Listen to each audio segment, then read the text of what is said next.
नागपूर जिल्ह्याच्या काटोल तालुक्यातील तनिष्का गटाच्या महिलांनी नागपूर मध्यवर्ती कारागृहात जाऊन कैद्यांना राख्या बांधल्या। कैद्यांमध्ये चांगली भावना निर्माण व्हावी या उद्देशाने हा उपक्रम राबवण्यात आला। नागपूर जिल्ह्याच्या काटोल तालुक्यात तनिष्का गटाच्या या सदस्या या महिलांपैकी कोणाचाही भाऊ कारागृहात नाही, मात्र कैद्यांना राखी बांधून त्यांच्या मागे एक सकारात्मक संदेश देण्याचा प्रयत्न या महिलांनी केला आहे।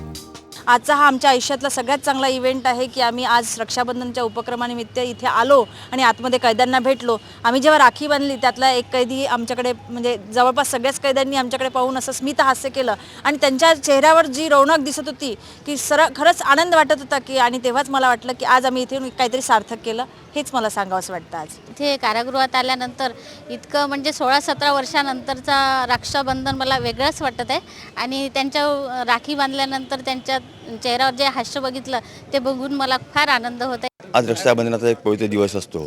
त्या दिवशी बंध्यांची अशी भावना असते की आपल्या बहिणीने आपल्याला ओवाळलं पाहिजे। त्याच्या एक एवढ्याच हेतूने आम्ही हा एक प्रोग्राम आयोजित करतो दरवर्षी आणि त्याच्यामुळे बंध्यांमध्ये सुद्धा एक कारागृह प्रशासनाविषयी एक विश्वास निर्माण होतो, त्यांचं प्रेम निर्माण होतं की नाही पण आपल्या भावना जाणून घेणारे आहेत आपल्याकडे। या उद्देशाने आम्ही हा कार्यक्रम आयोजित करत असतो। नागपूर मध्यवर्ती कारागृहात दरवर्षी केवळ कैद्यांच्या बहिणी राखी बांधण्यासाठी येत असतात।